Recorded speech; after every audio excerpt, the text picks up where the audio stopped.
નમસ્કાર, હું છું પ્રેરણા. આપ જોઈ રહ્યા છો ઇન્ડિયા ન્યૂઝ ગુજરાતનું ખાસ બુલેટિન. આપણું સુરત સમાચારની શરૂઆત કરતા પહેલા એક નજર કરીએ આજની હેડલાઇન્સ પર. લગ્ન નોંધણી નિયમોમાં ફેરફારનો નિર્ણય. હર્ષ સંઘવી દ્વારા વિધાનસભામાં જાહેરાત. અલ્પેશ કથિરિયાએ નિર્ણયને આવકાર્યો.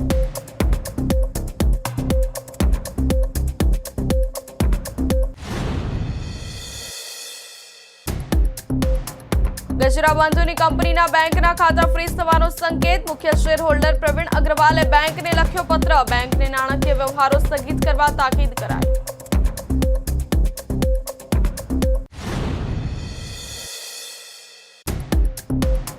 મનપાના અધિકારી પત્રકારની લાંચિયા જોડીનો પર્દાફાશ. 15 લાખની માંગણીમાં એસીબી ત્રાટકી. ખંડણીખોર પત્રકાર 4 લાખ લઈ ફરાર.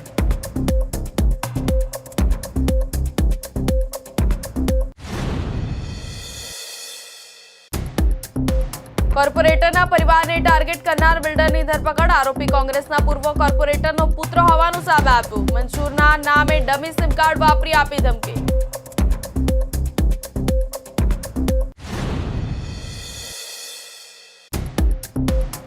સુરતમાં ફોર્ચ્યુનર કારનો કાચ તોડી 35 લાખની લૂંટ. અકસ્માતનું નાટક રચ્યું. બંને ભાઈની નજર હટતા જ બેગની લૂંટ.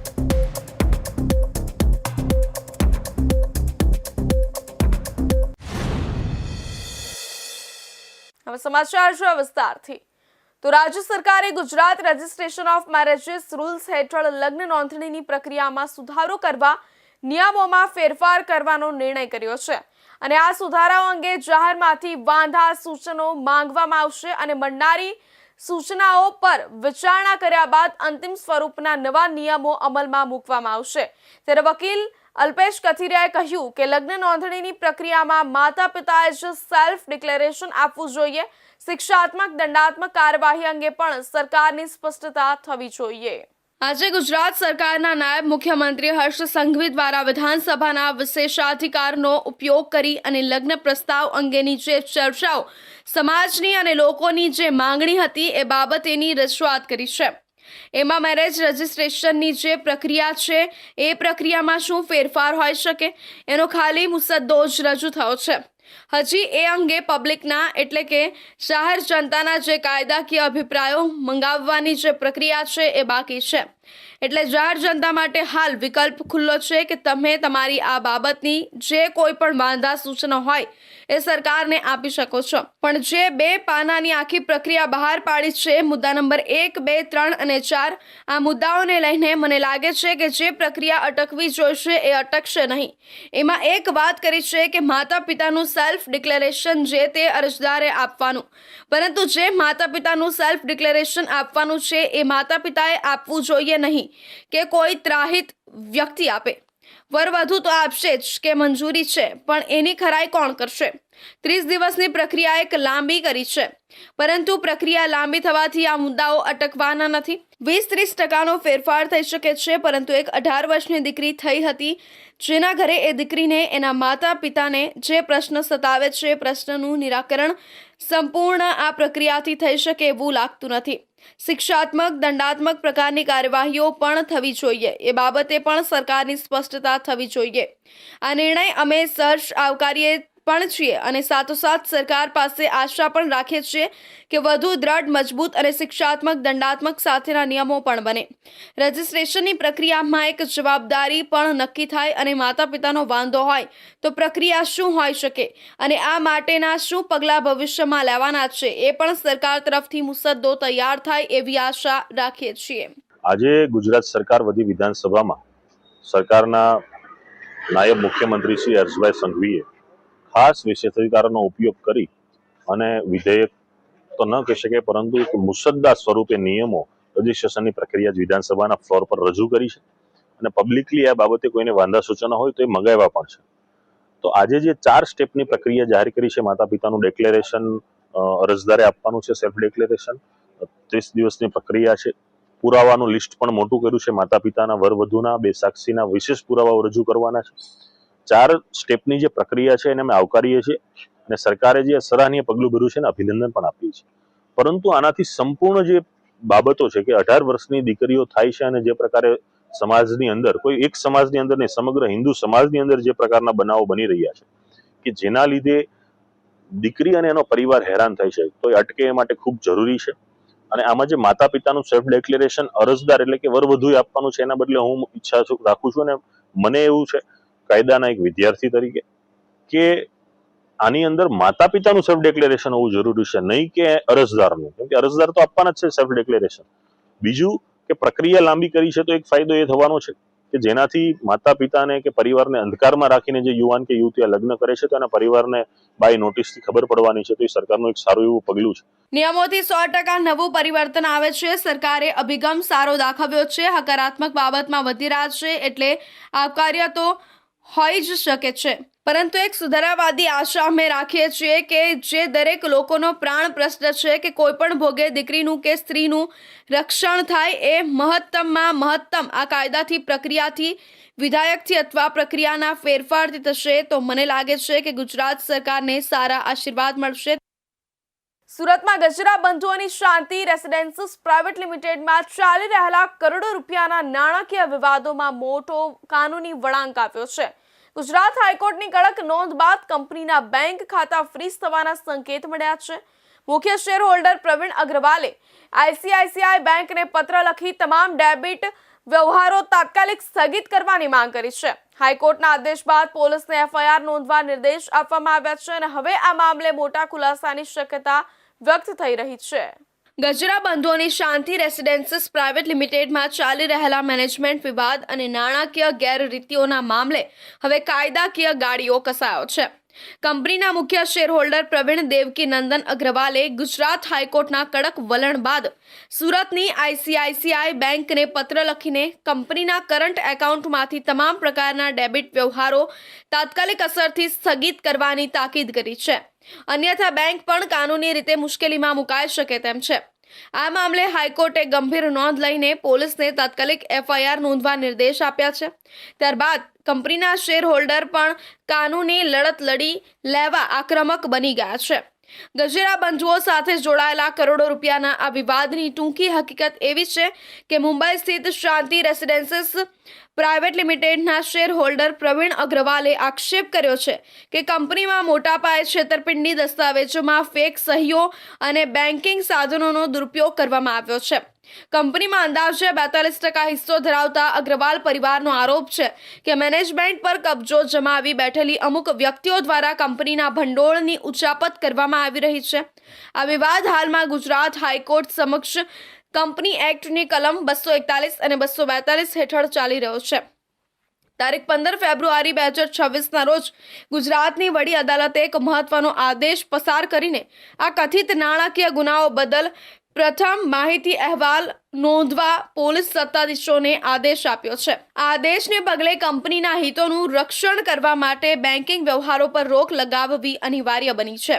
એ જોતા ફરિયાદી પ્રવીણ અગ્રવાલે સુરતની ટેક્સટાઇલ માર્કેટ શાખા રિંગ રોડ સ્થિત આઈસીઆઈસીઆઈ બેંકના મેનેજરને લેખિત જાણ કરી છે કે શાંતિ રેસિડેન્સી પ્રાઇવેટ લિમિટેડના કરંટ એકાઉન્ટ નંબર 138705001492 માંથી ચેક, આરટીજીએસ કે ઓનલાઈન ટ્રાન્સફર જેવા તમામ ડેબિટ વ્યવહારો તાત્કાલિક બંધ કરવામાં આવે. ખાતામાં રહેલી બેલેન્સ બાબતે યથાસ્થિતિ જાળવવામાં આવે. છેલ્લા 6 મહિનાનું એકાઉન્ટ સ્ટેટમેન્ટ તપાસ અર્થે સોંપવામાં આવે. કંપનીના હિતોના અને અસ્ક્યામતોના રક્ષણ માટે તેમજ વધુ નાણાકીય નુકસાન અટકાવવા માટે આ પગલાં લેવા જરૂરી છે. તપાસ ચાલુ હોવાથી જો બેંક કોઈ અનધિકૃત વ્યવહાર થવા દેશે તો બેંક પણ કાયદાકીય ગૂંચવણમાં આવી શકે તેવી કાનૂની જોગવાઈ પણ પત્રમાં ઉચ્ચારવામાં આવી છે. આ વિવાદમાં આગામી દિવસોમાં પોલીસ તપાસમાં અનેક ચોંકાવનારા ખુલાસાઓ થાય તેવી શક્યતા છે. ભ્રષ્ટાચાર વિરોધી બ્યુરોએ સુરત મહાનગરપાલિકામાં ચાલતા લાંચિયા કારોબાર પર મોટો પ્રહાર કર્યો છે. લિંબાયત ઝોનના કાર્યપાલક ઇજનેર અને એક સ્થાનિક અખબારના પત્રકારે મિલીભગત કરી બાંધકામ ન તોડવાના બદલામાં લાખો રૂપિયાની લાંચ માંગતા એસીબીએ છટકું ગોઠવ્યું હતું. આ કેસમાં પત્રકાર લાંચની રકમ સ્વીકારી ફરાર થઈ ગયો છે, જ્યારે ઉચ્ચ અધિકારી પણ હાલ તપાસના ઘેરામાં છે. ઘટનાની વિગત એવી છે કે એક જાગૃત નાગરિકના સંતોષ સબ ઇન્ડસ્ટ્રીયલ પ્લોટ નંબર 134-35 પર સુરત મનપા દ્વારા ગત નવેમ્બર માસમાં મનાઈ હુકમની નોટિસ આપવામાં આવી હતી. ત્યારબાદ ફેબ્રુઆરીમાં ડિમોલેશનની કામગીરી શરૂ કરી 1.70 લાખનો ચાર્જ વસૂલવામાં આવ્યો હતો. શું કે બાકીનું બાંધકામ ન તોડવા માટે આરોપીઓએ ફરિયાદી પાસે 21 લાખની માંગણી કરી હતી, જે રકઝકના અંતે 15 લાખ નક્કી કરવામાં આવી હતી. આ ગુનામાં મુખ્ય આરોપી તરીકે વિપુલ શશિકાંતભાઈ ગણેશવાલાનું નામ સામે આવ્યું છે. તેઓ સુરત મહાનગરપાલિકાના લિંબાયત ઝોનમાં કાર્યપાલક ઇજનેર વર્ગ 1 તરીકે ફરજ બજાવે છે. એક જવાબદાર રાજ્ય સેવક તરીકેના ઉચ્ચ હોદ્દા પર હોવા છતાં તેમણે પોતાના પદનો દુરુપયોગ કરી ખાનગી વ્યક્તિ મારફતે લાંચનો વહીવટ ગોઠવ્યો હોવાનો આક્ષેપ છે. ફરિયાદી સાથે થયેલી ટેલિફોનિક ચર્ચામાં તેમની સંડોવણી હોવાનું પ્રાથમિક તપાસમાં બહાર આવ્યું છે. આ લાંચ કેસમાં વચેટિયાની ભૂમિકા ભજવનાર આરોપી મોહમ્મદ ઇસ્માઇલ ઉર્ફે પરવાના જમીલ ખાન પઠાણ છે. તેઓ નિષ્પક્ષ ગુજરાત પત્રિકા દૈનિક અખબારના કથિત પત્રકાર તરીકે ઓળખાય છે. આરોપ મુજબ પરવાના પઠાણ ઇજનેર વિપુલ ગણેશવાલાના ખાસ માણસ તરીકે કામ કરતો હતો. તે અવારનવાર ફરિયાદીને મળીને લાંચની રકમ માટે દબાણ કરતો હતો અને પૈસાની લેતી દેતી માટે પ્લેટફોર્મ પૂરું પાડતો હતો. સામાન્ય રીતે લોકોની સમસ્યાઓને વાચા આપતી પત્રકારની ઓફિસ આ કિસ્સામાં લાંચ સ્વીકારવાનું સ્થળ બની હતી. આંજણા ઇન્ડસ્ટ્રીઝ રઘુકુળ માર્કેટ પાસે આવેલી નિષ્પક્ષ ગુજરાત પત્રિકાની ઓફિસમાં લાંચ લેવાનું નક્કી થયું હતું. તારીખ 19 ફેબ્રુઆરીના રોજ આ સ્થળે પ્રથમ હપ્તા તરીકે 4 લાખ આપવાનું આયોજન હતું, જ્યાં એસીબીની ટીમે છટકું ગોઠવ્યું હતું. ફરિયાદી જ્યારે 4 લાખની રોકડ લઈને પત્રકાર પરવાના પઠાણની ઓફિસે પહોંચ્યા ત્યારે એસીબીના જવાનો આસપાસ ગોઠવાયેલા હતા. પત્રકારે ફરિયાદી સાથે હેતુલક્ષી વાતચીત કરી લાંચની રકમ સ્વીકારી હતી.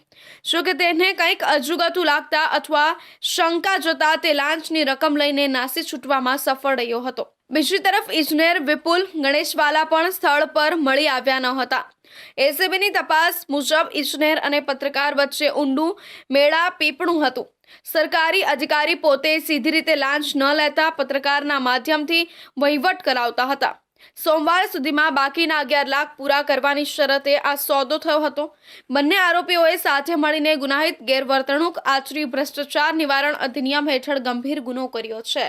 एसीबी में कल एक कंप्लेन मिला था कि लिम्बायत जोन कार्यपालक इंजीनियर विपुल गणेशवाला और एक उनका एक मीडिएटर यानी प्रजाजन जो मोहम्मद इस्माइल उर्फ परवाना जो निष्पक्ष गुजरात पत्रिका करके एक अखबार चला रहा है दैनिक अखबार, उन दोनों ने कंप्लेनर से उसका जो इंडस्ट्रियल कंस्ट्रक्शन था उसका फ्लोर 6 और फ्लोर 7 का इलीगल कंस्ट्रक्शन उसको डिमोलिशन करने के अवैध के तौर पे वो नहीं करने के अवैध के तौर पे पहले 21 लाख रुपये की मांग किया था, फिर रकजक के बाद 15 लाख में डन हुआ था. उनमें से कल 4 लाख रुपया वो कंप्लेनर को देना था. तो वो कंप्लेनर जो मीडिएटर है परवाना उसका जो ऑफिस है आंजना फार्म रोड पे वहाँ गया था और वहाँ कंप्लेनर से उसने परवाना नाम का जो मीडिएटर है उसने एक्सेप्ट किया और उसको किसी वजह से डाउट हुआ तो वो वहाँ से निकल गया है. ये दोनों के खिलाफ क्राइम रजिस्टर हुआ है और आगे की जांच जारी है. હાલમાં એસીબી દ્વારા બંને આરોપીઓ વિરુદ્ધ ગુનો દાખલ કરવામાં આવ્યો છે. પલાયન થઈ ગયેલા પત્રકાર અને ફરાર ઇજનેરને ઝડપી પાડવા માટે અલગ અલગ ટીમો બનાવવામાં આવી છે. એસીબીએ લાંચના નાણાં રિકવર કરવા અને આ કૌભાંડમાં અન્ય કોઈ મોટા માથાઓની સંડોવણી છે કે કેમ તે દિશામાં તપાસ તેજ કરી છે. આ ઘટનાએ સુરત મહાનગરપાલિકાના વહીવટી તંત્રમાં ફફડાટ ફેલાવી દીધો છે. હવે સમય છે એક વિરામનો.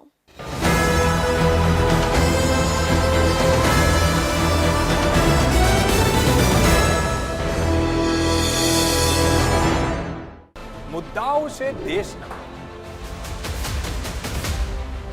પેનલ પર થશે ચર્ચા, વાતમાં થશે સ્પષ્ટ સંવાદ. અમે લાવીએ છીએ તમારા પ્રશ્નોને મંચ પર.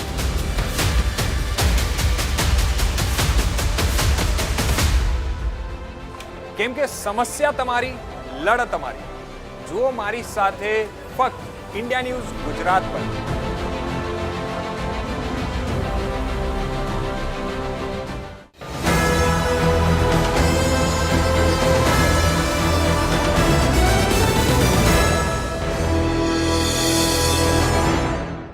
વિરામ બાદ ફરી આપ સૌનું સ્વાગત છે।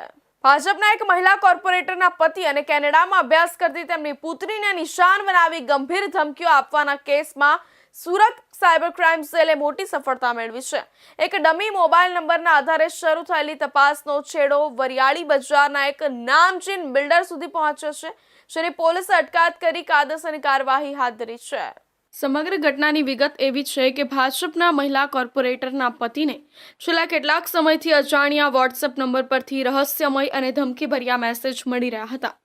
આ મેસેજમાં ખૂબ જ ચાલાકીપૂર્વક અને ગર્ભિત રીતે ધમકી આપવામાં આવી હતી। આ મેસેજ બાદ પરિવારમાં ફફડાટ વ્યાપી ગયો હતો। મહિલા કોર્પોરેટરના પતિએ આ મામલે સુરત સાયબર ક્રાઇમ સેલમાં ફરિયાદ નોંધાવતા પોલીસ એક્શન મોડમાં આવી હતી। ટેકનિકલ સર્વેલન્સ અને ટેકનિકલ વર્કઆઉટ દરમિયાન પોલીસને જાણવા મળ્યું હતું કે જે નંબર પરથી મેસેજ આવ્યા હતા તે એક ડમી નંબર હતો।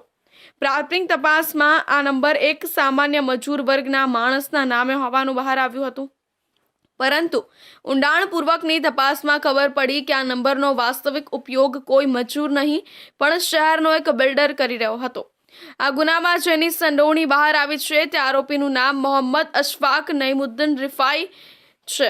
સુરતના વરિયાળી બજાર હોડી બંગલો વિસ્તારમાં રહેતો અશફાક વ્યવસાય કન્સ્ટ્રક્શન સાથે સંકળાયેલો છે અને તેણે ધોરણ 12 સુધીનો અભ્યાસ કર્યો છે। પોલીસ તપાસમાં એ પણ સામે આવ્યું છે કે આરોપી અશફાક અને ફરિયાદી પક્ષ એકબીજાને અગાઉથી ઓળખે છે। જૂની કોઈ અદાવત કે વ્યવસાયિક હિતોને કારણે આ ધમકી આપવામાં આવી હોવાની આશંકા સેવાઈ રહી છે। આ કેસ માત્ર મેસેજ પૂરતો મર્યાદિત નથી, પરંતુ તેની પાછળ એક ભયાનક ભૂતકાળ પણ જોડાયેલો છે। મહિલા કોર્પોરેટરની દીકરી કેનેડામાં ઉચ્ચ અભ્યાસ અર્થે ગઈ છે। 27 જુલાઈ 2024ના રોજ કેનેડામાં 3 અજાણ્યા શખ્સોએ તેની આંખમાં પેપર સ્પ્રે છાંટીને હુમલો કર્યો હતો। ત્યારબાદ વર્ષ 2025માં પણ તેના પર ફિઝિયોથેરાપીના બહાને હુમલાનો પ્રયાસ થયો હતો અને ઓક્ટોબર 2025માં ફરી એકવાર તેનો પીછો કરી તેની ગાડીને ટક્કર મારવામાં આવી હતી। આ સતત હુમલાઓથી ડરી ગયેલી યુવતી અંતે ભારત પરત ફરી હતી। સાયબર ક્રાઇમ સેલમાં એક ફરિયાદ નોંધવામાં આવી છે, જેમાં જે ફરિયાદી છે એમને અજાણ્યા નંબરથી ગંદુ ગાડી આપીને અને ધમકીભર્યા મેસેજ એમના દીકરી વિશે કરનાર જે વ્યક્તિ છે એમની સામે એક ગુના નોંધવામાં આવેલ હતું અને એને ડિટેક્ટ કરતાં અમે લોકોને ખબર પડી કે ડમી નંબર વાપરવામાં આવેલ હતી અને જે ડમી નંબર જે ઓનર છે એક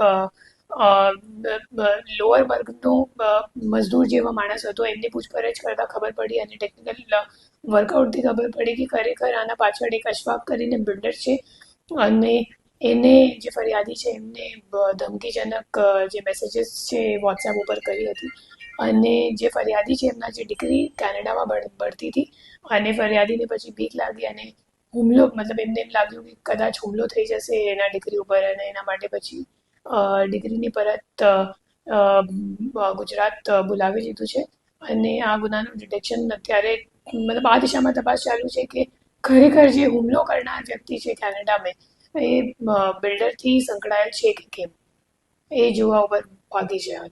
આરોપી કોંગ્રેસના પૂર્વ કોર્પોરેટરનો પુત્ર છે। બિલ્ડર અશફાકે પોતે સીધી રીતે પકડાવાના ડરથી મજૂરના નામે મેળવેલા ડમી કાર્ડનો ઉપયોગ કર્યો હતો, જેથી પોલીસને ગુમરાહ કરી શકાય। જોકે સાયબર સેલની નિષ્ણાંત ટીમે તેની આ ચાલને નિષ્ફળ બનાવી દીધી છે। હાલમાં સુરત સાયબર ક્રાઇમ સેલે આરોપી બિલ્ડર મોહમ્મદ અશફાકને નોટિસ પાઠવી તેની ધરપકડની પ્રક્રિયા પૂર્ણ કરી છે। પોલીસ અધિકારીના જણાવ્યા અનુસાર બિલ્ડર દ્વારા મેસેજ મોકલવામાં આવ્યા હોવાના પુરાવા મળી ચૂક્યા છે। હવે પોલીસ એ દિશામાં તપાસ કરી રહી છે કે કેનેડામાં કોર્પોરેટરની દીકરી પર જે 3 હુમલા થયા હતા તેમાં બિલ્ડર કે તેના કોઈ સાથીદારોનો હાથ છે કે નહીં। શું આરોપીએ વિદેશમાં પણ કોઈ સ્થાનિક ગુંડાઓને સોપારી આપી હતી ખરી? ડાયમંડ સિટી તરીકે ઓળખાતું સુરત શહેરમાં ગુરુવારે સાંજે એક બોલિવૂડ એક્શન ફિલ્મનું મેદાન બન્યું હોય તેવા દ્રશ્યો સર્જાયા હતા। રામનગરથી મોરાભાગળ વચ્ચેના ધમધમતા રસ્તા પર ધોળે દિવસે 4 લૂંટારુઓએ ફિલ્મી ઢબે અકસ્માતનું નાટક રચીને કન્સ્ટ્રક્શનના વ્યવસાય સાથે સંકળાયેલા 2 ભાઈઓની નજર ચૂકવીને ફોર્ચ્યુનર કારનો કાચ તોડી રૂપિયા 35 લાખની લૂંટ ચલાવી હતી। આ સમગ્ર ઘટના નજીકના સીસીટીવી કેમેરામાં કેદ થઈ હતી. કીમ વિસ્તારમાં કન્સ્ટ્રક્શનના વ્યવસાય સાથે સંકળાયેલા શિવરત્ન અને અંકિત નામના 2 સગા ભાઈઓ ભાગળ 4 રસ્તા પાસે આવેલી એક આંગડિયા પેઢીમાંથી ₹35 લાખની રોકડ રકમ લઈને નીકળ્યા હતા. તેઓ પોતાની ટોયોટા ફોર્ચ્યુનર કારમાં સવાર થઈને કીમ તરફ જવા રવાના થયા હતા. જોકે આ ભાઈઓ અજાણ હતા કે જે ક્ષણે તેમણે આંગડિયામાંથી બેગ ઉપાડી હતી ત્યારથી જ 4 શિકારીઓ તેમની પાછળ લાગી ગયા હતા. લૂંટારુઓએ આંગડિયા પેઢીથી જ તેમનો પીછો શરૂ કર્યો હતો. સાંજે આશરે 4:15 વાગ્યે જ્યારે ફોર્ચ્યુનર કાર રામનગર 4 રસ્તા અને મોરાભાગળની વચ્ચે આવેલા પ્રકાશ મોબાઈલ સ્ટોર પાસે પહોંચી ત્યારે પાછળથી બાઇક પર આવેલા 2 શખ્સોએ જાણી જોઈને કારને ટક્કર મારી હતી. કારને નુકસાન થતાં જ શિવરત્ન અને અંકિત નીચે ઉતર્યા હતા. આ તકે બાઇક સવારોએ લડાઈ શરૂ કરી દીધી હતી અને એવો ઢોંગ કર્યો હતો કે તેમને ગંભીર ઈજા થઈ છે. બંને ભાઈઓને વાતોમાં એવી રીતે ગૂંચવી નાખ્યા કે તેમનું ધ્યાન કાર પરથી હટી ગયું હતું. જ્યારે બંને ભાઈ અકસ્માત મામલે દલીલો કરી રહ્યા હતા ત્યારે જ પૂર્વાયોજિત કાવતરા મુજબ અન્ય 2 લૂંટારુઓ એક્ટિવા પર હેલ્મેટ પહેરી ધસી આવ્યા હતા. એક લૂંટારુ એક્ટિવા પર તૈયાર ઊભો રહ્યો અને બીજા એક લૂંટારુએ ફોર્ચ્યુનરની ડ્રાઈવર સીટની પાછળનો કાચ પથ્થર કે અન્ય હથિયારથી તોડી નાખ્યો હતો. કાચ તૂટતાની સાથે જ તેણે અંદર રાખેલી 35 લાખ ભરેલી બેગ ઉપાડી અને એક્ટિવા પર બેસીને ફરાર થઈ ગયા હતા. ચોરીની જાણ થતાં જ બંને ભાઈ લૂંટારુઓ પાછળ દોડ્યા હતા, પરંતુ પકડમાં ન આવતા જ એક ભાઈ પરત આવ્યો અને ફોર્ચ્યુનર લઈને એક્ટિવાનો ફિલ્મી સ્ટાઇલમાં પીછો કર્યો હતો. પરંતુ સાંકડી ગલીઓ અને ટ્રાફિકનો લાભ લઈ એક્ટિવા સવાર લૂંટારુઓ આંખના પલકારે અદૃશ્ય થઈ ગયા હતા. પોલીસને પ્રાપ્ત થયેલા સીસીટીવી ફૂટેજમાં લૂંટારુઓએ ચહેરો છુપાવવા હેલ્મેટ પહેર્યું હોવાનું સ્પષ્ટ દેખાય છે. જે રીતે તેમણે ગાડીનો કાચ તોડ્યો અને જે સ્ફૂર્તિથી બેગ લઈને ભાગ્યા તે જોતા આ કોઈ રીઢા ગુનેગારોની ગેંગ હોવાની આશંકા વ્યક્ત કરાઈ રહી છે. પોલીસે આ ફૂટેજને આધારે વિવિધ રસ્તાઓ પરના કેમેરા ચેક કરવાનું શરૂ કર્યું છે, જેથી લૂંટારુઓ કયા રૂટ પર ભાગ્યા તેની ચોક્કસ માહિતી મળી શકે. આજ રોજ 2 સગા ભાઈઓ ભાગળ 4 રસ્તા પાસે આવેલ કોઈ આંગડિયા પેઢીમાંથી રોકડ રકમ લઈ જ્યારે એમના વતન કીમ તરફ જઈ રહ્યા હતા ત્યારે રામનગર 4 રસ્તા તથા મોરાભાગળની વચમાં પ્રકાશ મોબાઈલની સામે એમને 2 અજાણ્યા ઈસમોએ ગાડીની પાછળથી ટક્કર મારી વાતચીતમાં ઉલઝાવી અન્ય 2 ઈસમોએ આગળથી અપ્રોચ કરી જ્યારે 2 એ વાતચીતમાં ઉલઝેલા હતા ત્યારે એક ઈસમ ડ્રાઈવર સીટની પાછળનો કાચ તોડી જે રોકડ રકમ રાખેલ બેગ ઉપાડી ભાગી ગયેલ છે. અત્યારે રાંદેર પોલીસની ટીમ તથા ક્રાઇમ બ્રાન્ચની ટીમ એને ટ્રેસ કરવામાં કાર્યરત છે. 2 સગા ભાઈઓ છે અને આરોપીમાં અત્યારે પ્રાથમિક દ્રષ્ટિએ જોતા સીસીટીવી ચેક કરતા 4 ઈસમો દેખાય છે અને 2 બાઇકો છે. આટલી મોટી રકમની ધોળા દિવસે લૂંટ થતાં જ ઉચ્ચ પોલીસ અધિકારીઓનો કાફલો ઘટનાસ્થળે દોડી આવ્યો હતો. રાંદેર પોલીસ સ્ટેશનની ટીમ અને સુરત ક્રાઇમ બ્રાન્ચની અલગ અલગ ટીમો હાલ આ કેસ પર કામ કરી રહી છે. આસપાસના દુકાનદારો અને રાહદારીઓની પૂછપરછ કરવામાં આવી રહી છે. પોલીસનું માનવું છે કે લૂંટારુઓએ આંગડિયા પેઢીની બહાર જ વોચ ગોઠવી હોવી જોઈએ, જેમને ખબર હતી કે કઈ બેગમાં મોટી રકમ છે. ભોગ બનનાર પિતા અને બંને ભાઈઓ કીમમાં જાણીતા કન્સ્ટ્રક્શન વ્યવસાય છે. આ ઘટનાને પગલે વેપારી આલમમાં પણ ફફડાટ વ્યાપી ગયો છે. સામાન્ય રીતે આંગડિયામાંથી પૈસા લઈને નીકળતા વેપારીઓને ટાર્ગેટ કરતી ગેંગ ફરી સક્રિય થઈ હોય તેવું લાગી રહ્યું છે. પોલીસે આ મામલે ગુનો નોંધી શંકાસ્પદ લોકોની અટકાયત કરવાની તજવીજ હાથ ધરી છે. સુરત ઇન્ટરનેશનલ એરપોર્ટ પર મુસાફરી કરનારા પ્રવાસીઓ માટે આજનો દિવસ ખૂબ જ ખાસ છે. તારીખ 20 ફેબ્રુઆરી 2026 રોજ એટલે કે આજે કેન્દ્રીય નાગરિક ઉડ્ડયન મંત્રી કિંજરાપુ રામ મોહન નાયડુ દેશના વિવિધ એરપોર્ટ્સ પર નવી સુવિધાઓનું વર્ચ્યુઅલ લોકાર્પણ કર્યું, જેમાં સુરત એરપોર્ટનો પણ સમાવેશ થાય છે. આ કાર્યક્રમનું મુખ્ય આયોજન કોઇમ્બતુર એરપોર્ટ પરથી થયું, જેની સાથે સુરત એરપોર્ટ પણ ડિજિટલી જોડાયા હતા. એરપોર્ટ પર ખાણીપીણીના ઊંચા ભાવોથી સામાન્ય મુસાફરો હંમેશા પરેશાન રહેતા હોય છે. આ સમસ્યાના ઉકેલ રૂપે સુરત એરપોર્ટ પર ઉડાન યાત્રી કેફે શરૂ કરવામાં આવી રહ્યું છે. અહીં ખૂબ જ કિફાયતી દરે નાસ્તો અને પીણા ઉપલબ્ધ થશે, જેમ કે સમોસા માત્ર 20 રૂપિયામાં, ચા 10 રૂપિયામાં, કોફી 20માં, પાણીની બોટલ 10 અને સ્વીટ ઓફ ધ ડે 20 રૂપિયામાં મળશે. ટેકનોલોજીના યુગમાં સુરત એરપોર્ટ હવે વધુ સ્માર્ટ બનશે. ડિજિયાત્રા સુવિધા હેઠળ મુસાફરો ફેસ રિકગ્નિશન દ્વારા કોઈપણ કાગળ કે ફિઝિકલ બોર્ડિંગ પાસ વગર એન્ટ્રી મેળવી શકશે. આનાથી સમયની બચત થશે અને લાંબી લાઈનોમાંથી મુક્તિ મળશે. વન એરપોર્ટ વન પ્રોડક્ટ યોજના હેઠળ અવસર આઉટલેટ શરૂ કરાશે. આ પ્લેટફોર્મ દ્વારા સ્થાનિક સ્વસહાય જૂથો દ્વારા બનાવવામાં આવેલી વસ્તુઓનું પ્રદર્શન અને વેચાણ કરવામાં આવશે, જે આત્મનિર્ભર ભારતના સંકલ્પને વેગ આપશે. એરપોર્ટ પરિસરમાં મુસાફરો માટે હાઈસ્પીડ વાઈફાઈ સુવિધા કાર્યરત કરવામાં આવશે. આ સુવિધા ખાસ કરીને બિઝનેસ મુસાફરો અને વિદ્યાર્થીઓ માટે વરદાન સાબિત થશે, જેઓ વેઇટિંગ એરિયામાં બેસીને પોતાનું ઓનલાઈન કામ વિનામૂલ્યે કરી શકશે. નાના બાળકો સાથે મુસાફરી કરતા પરિવારો માટે એરપોર્ટ પર એક ખાસ પ્લે એરિયા તૈયાર કરવામાં આવ્યો છે.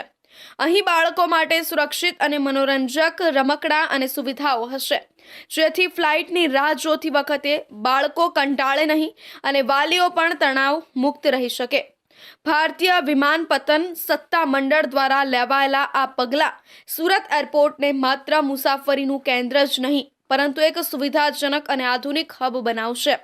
ખાસ કરીને ₹10-20માં નાસ્તો મળવાની સુવિધા મધ્યમ વર્ગીય પરિવારો માટે ખૂબ જ રાહતજનક સમાચાર છે. સુરતમાં 800 કરોડના સાયબર ફ્રોડ કૌભાંડમાં પોલીસને વધુ એક મોટી સફળતા મળી છે. કતારગામમાંથી શરૂ થયેલા હાઈ પ્રોફાઇલ કેસમાં સુરત સાયબર ક્રાઇમ પોલીસે વધુ એક આરોપીની એટલે કે 8મા આરોપીની ધરપકડ કરી છે. અગાઉ ઝડપાયેલા મુખ્ય આરોપી મિત શાહ પાસેથી 149 બેંક ખાતાઓનો ખુલાસો થયો હતો, જેમાં આશરે 800 કરોડ રૂપિયાના ટ્રાન્ઝેક્શન થયા હોવાનું સામે આવ્યું હતું. કતારગામ વિસ્તારમાં દરોડા દરમિયાન ઝડપાયેલા મિત શાહની પૂછપરછમાં સાયબર ફ્રોડનું મોટું જાળું બહાર આવ્યું હતું.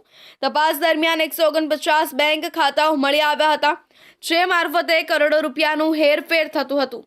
આ કેસમાં પોલીસે અત્યાર સુધી મિત શાહ, યશ શિંદે, ઋષિકેશ સોલંકી, નિલેશ સોલંકી, પરેશ મોદી, જતીન ઠક્કર અને દીપ ઠક્કરની ધરપકડ કરી છે. હવે 8મા આરોપી તરીકે કરણ ઉર્ફે દ્વારકેશ દેસાઈને પણ ઝડપી પાડવામાં આવ્યો છે. MSCIT સુધી અભ્યાસ કરેલો કરણ પાટણ જિલ્લાના વાગડોદ ગામનો રહેવાસી છે. પોલીસ તપાસમાં ખુલ્યું છે કે કરણ અગાઉ આરોપી જતીન સાથે બેંકોક અને વિયેતનામમાં રહેતો હતો. ત્યાંથી તે અલગ અલગ બેટિંગ વેબસાઇટ્સ પાસેથી ફંડ મેળવી મ્યુઅલ એકાઉન્ટ્સમાં ટ્રાન્સફર કરતો હતો. કરણે લિયોપે 155 દ્વારકેશ નામની ફ્રેન્ચાઇઝી જતીન પાસેથી મેળવી હતી અને તે ફ્રેન્ચાઇઝી મિત શાહને ઓપરેટ કરવા આપી હતી. મિત શાહ પોતાની પાસે આવેલા ફંડ આ આઈડી મારફતે ટ્રાન્સફર કરતો હતો. પોલીસે આરોપી કરણને કોર્ટમાં રજૂ કરીને 5 દિવસના રિમાન્ડ મેળવ્યા છે. હવે વધુ પૂછપરછમાં આંતરરાષ્ટ્રીય નેટવર્ક અને અન્ય સંડોવાયેલા લોકો અંગે વધુ ખુલાસા થવાની શક્યતા વ્યક્ત થઈ રહી છે. 2025માં સાયબર ક્રાઇમ સેલ સુરત શહેર ના દ્વારા એક કતારગામ ખાતે રેડ કરવામાં આવેલ હતી અને એ રેડ દરમિયાન મિત શાહ કરીને એક છોકરા પાસેથી અમે લોકોને 149 બેંક ખાતાઓના વિગત મળી આવેલ હતા. એ તમામ બેંક ખાતાઓમાં 800 કરોડનું ટ્રાન્ઝેક્શન્સ મળ્યું હતું અને એની સામે 400થી વધારે NCCRP કમ્પ્લેન્ટ પણ નોંધાયેલ હતી. આ કેસમાં એક જે નાસ્તા ફરતા આરોપી હતો કરણ દેસાઈ, એમને ગઈકાલે ધરપકડ કરવામાં આવી છે. એમને પાટણ ખાતેથી ટેકનિકલ વર્કઆઉટ કરીને શોધીને અહીંયા લાવવામાં આવ્યું છે. જે કરણ દેસાઈ છે એ ખરેખર લિયો પે 195 કરીને એક ગેમિંગની ફ્રેન્ચાઇઝી હતી. એ જતીન ઠક્કર જે મુખ્ય આરોપી છે કામનો, એમના પાસેથી એમને ફ્રેન્ચાઇઝી લીધી હતી અને આ ફ્રેન્ચાઇઝીમાં કામ કરવા માટે પછી મિત શાહને આપેલું હતું. મિત શાહ એમના માટે તમામ જે મ્યુલ એકાઉન્ટ્સ છે એ એકત્રિત કરવાનું કામ અને પછી એ એકાઉન્ટ્સમાં પૈસા ચડાવવાનું કામ અને ટ્રાન્સફર કરાવવાનું કામ મિત શાહ કરતો હતો.